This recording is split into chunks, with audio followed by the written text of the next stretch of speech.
Hi, everybody. This is Steve Olson and Wayne Steiger. Hi, Wayne. Hello, Steve.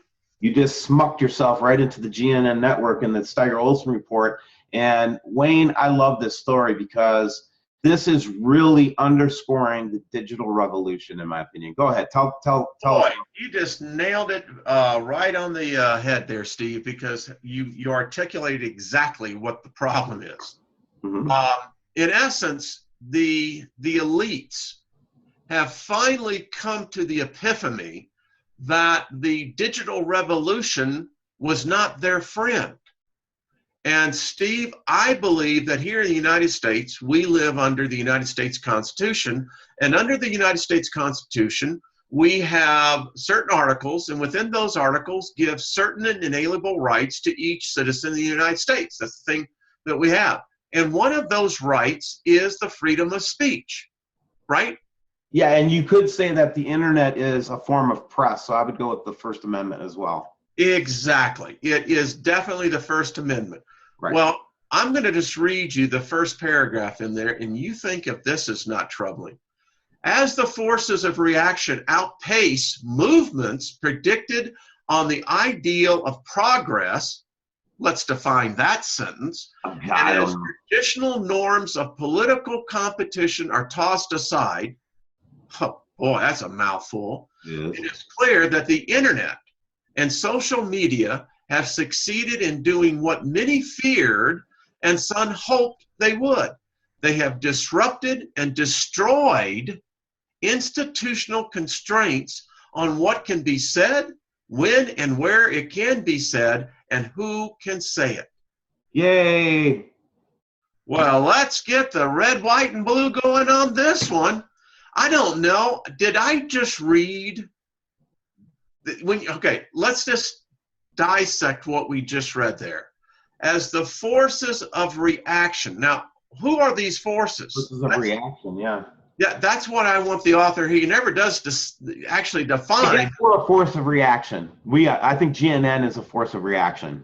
I think that would probably be the definition because it is shows like the GNN platform that now begin to take the news, and instead of going through the hollowed institutions, i.e. the press and the big 3 or 4 in the networks, that there are platforms like yours and mine where we can voice commentary to controversial subjects and where you and I can disagree on the subject, but still bring the relevancy of the subject to begin with. Oh, we disagree on a lot of stuff, but see, there's editorial control here, and the only editorial judgment that I refer to is you and I review the stories, we check the sources the best we can, and we're a mom and pop news channel right now.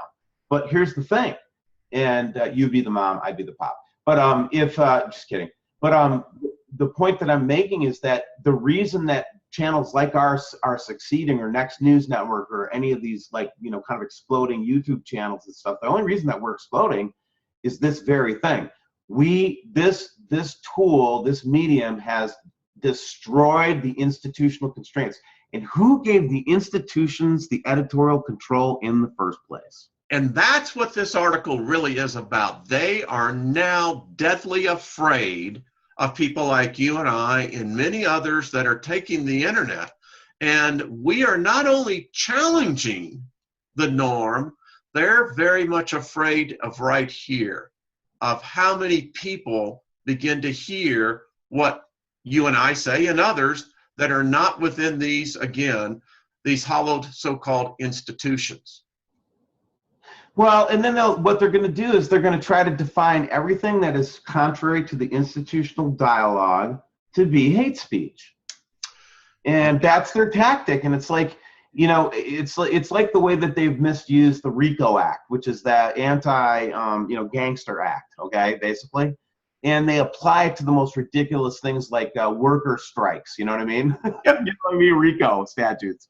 Same thing here. It's like if they could get legislation to talk about the restriction of hate speech, then you might as well restrict all speech. So you can't do that. That's why there's a First Amendment, my friends.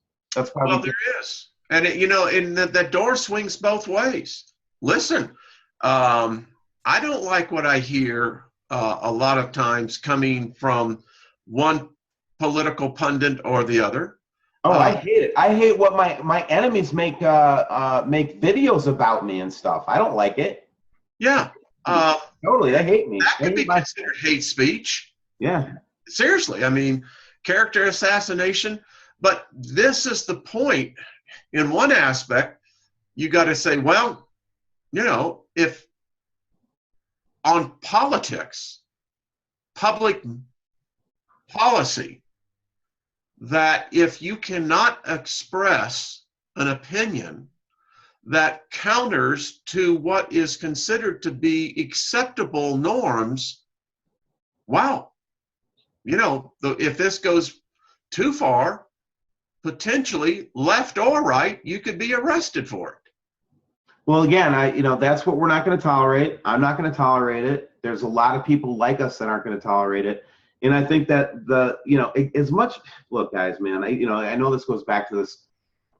This to me this is another underscore. We've got to keep the internet as free as we can. We've got to keep it a wild west as long as we can, because as they try to take control for reasons of security versus terrorism or the prevention of hate speech, please watch those terms. Those terms aren't in your best interest. Any speech that wants to be had, they have a forum in the United States. The beauty of our country is there's other people that can speak back and we can retort.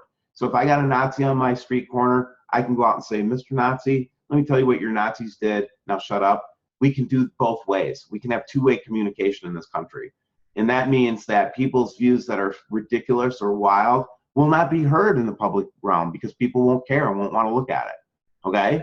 This idea that some 5 networks should control everything that is seen and heard and believed in the world is just, it's Orwellian. It's 1984, the book 1984, you guys. The internet is the only thing that's keeping us sane right now, brother. It is. And I like how you point that as you look what the internet has become, it has given every citizen of planet Earth a potential voice to be heard. And you're right, sometimes we don't like to hear the voices on other sides, but the fact is, I don't have to necessarily pay attention to them. And that's the difference. I don't have to listen to it. But I would hate to think that my critics would get shut down or my enemies would get shut down, but yet they try to shut us down. And I just think that it's ironic that we have this Constitution in place and it's just being ignored in so many ways. Well, look at it here. It says there's a good reason to think that the disruptive forces at work in the United States, as they expand the universe of the political engaged and open the debate to millions, that's what I just said, previously paid little or no attention, may do more. Listen, folks, what they're saying here. This is the elite. May do more to damage the left than strengthen it, excuse me. In other words, just as the use of a negative campaign ads and campaign finance loopholes to channel suspect contributions eventually become routine, so too will the use of social media to confuse and mislead the electorate. Well, what did we just read there? They were just saying that you don't deserve to have all views and all opinions because you're not smart enough. Yeah, you'll be misled. To make a decision on your own. You see, this is why I detest these intellectual elites. This is just absolutely, in my opinion, bigotry. Because when you start saying that it will be used as a social media to confuse and mislead, what's your evidence for that? How can you say it's going to mislead the electorate? Because in that statement, okay, you see where I'm going? We are smarter than you are. Here, let me read the next paragraph, okay? Because I want to do it in an accent. Sam Greed of King's College London put it this way in an email: our politics are vulnerable to nefarious influences, rather of the Kremlin variety or the Breitbart variety, not because our information landscape is open and fluid, because the voters' perception have become untethered from reality. In other words, all of you all that are watching the internet for your news or looking at it for information, like YouTube, whatever, you are untethered from reality. You are untethered. from Can reality. you believe that that is the elitism of this article? Who in the hell made this Yahoo to determine what reality is?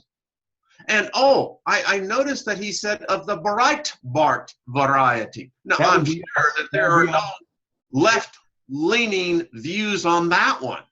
Yeah, we comment on Breitbart type news. That's for sure. We do. Well, we do. And listen, I read the Daily Caller. I read Politico. I mean, don't come in and classify me because you think that I don't have the ability to comprehend what would be right and what would be wrong. Thomas Edsall, I'm so sorry that we're editorially taking control over the institutions like the New York Times. Yes. Thank you for joining the Steiger Olson Report, though, if you're here. And I hope you have a wonderful day. Cheerio, chops. Cheerio, John.